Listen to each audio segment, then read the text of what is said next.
thank you so much, everybody, for being here. Thank you, Ben. Thank you, Mike. Thanks, Thor. Everybody at the Saginaw Art Museum.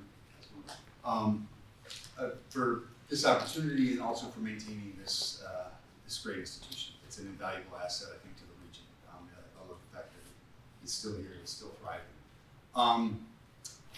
And I also think, I was actually talking to Ben and Thor about this last week. This kind of felt a little bit like a homecoming of this show, this exhibition. And it feels like a suiting finale for this body of work that's been kind of accumulating for about 2 years.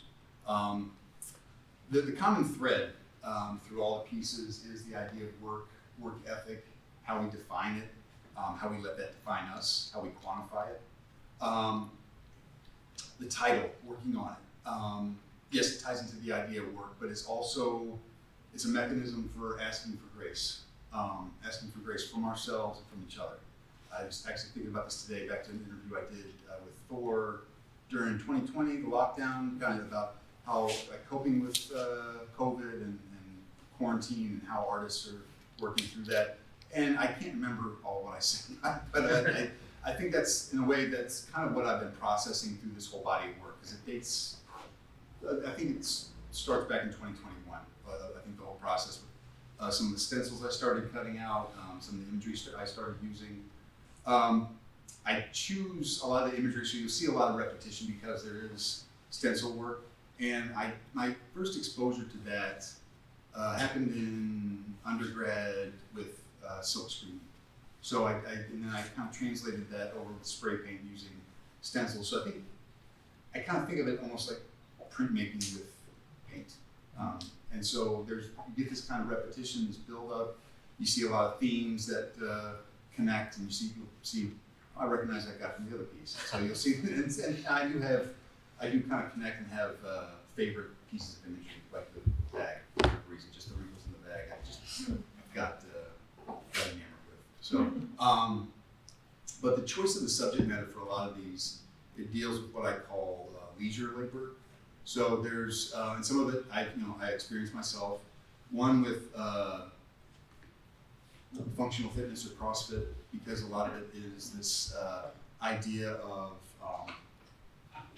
it rhymes with a lot of traditional forms of manual labor, like going back to almost 19th century. It's almost like 19th century manual labor for fun.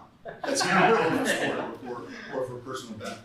And then also you see it more in the one in the back there, and then this little girl here.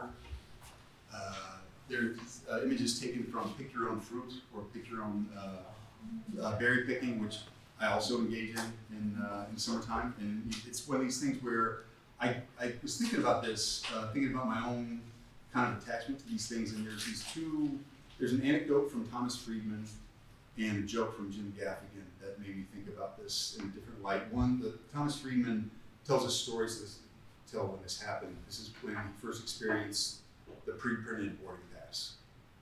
So that kind of gives you an idea when that was dated. And then he realized in that moment that Southwest Airlines had transformed all their customers into employees for that whole process. And we engage in this with the self-checkout. My dad talks about being a kid and never pumping his own gas. There's always somebody working the gas pump. And then the joke from Jim Gaffigan is about people pay money to pick apples. So like, you got any other manual labor I can pay to let me do for free?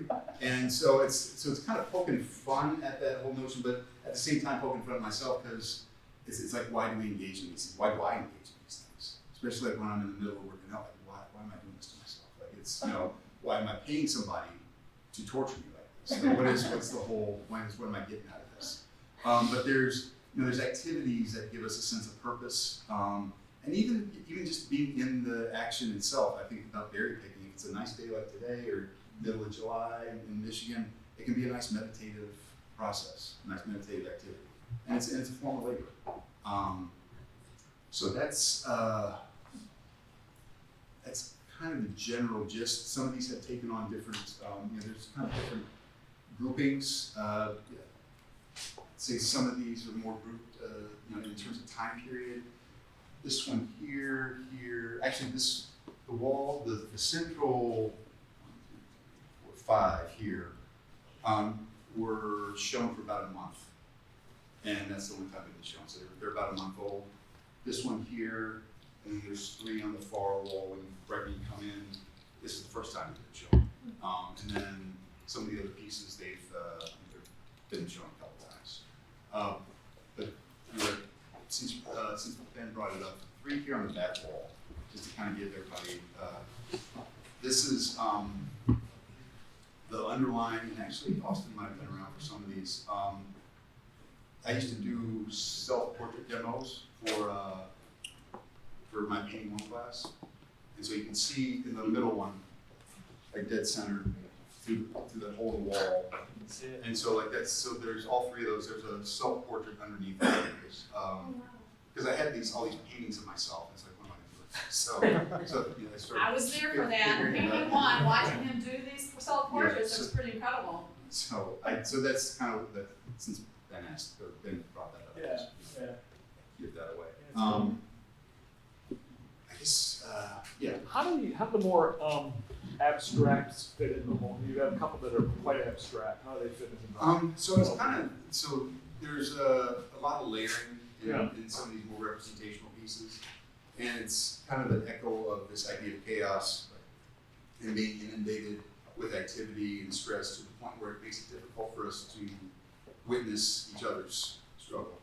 So that's kind of where these are going, where it's just layers of struggle and kind of imagery turned on its head so it becomes almost unrecognizable through the layering. That's great. Any questions, comments before we mingle some more? Okay. All right. Enjoy. Thanks a lot, Andrew. Thank you. Thank you.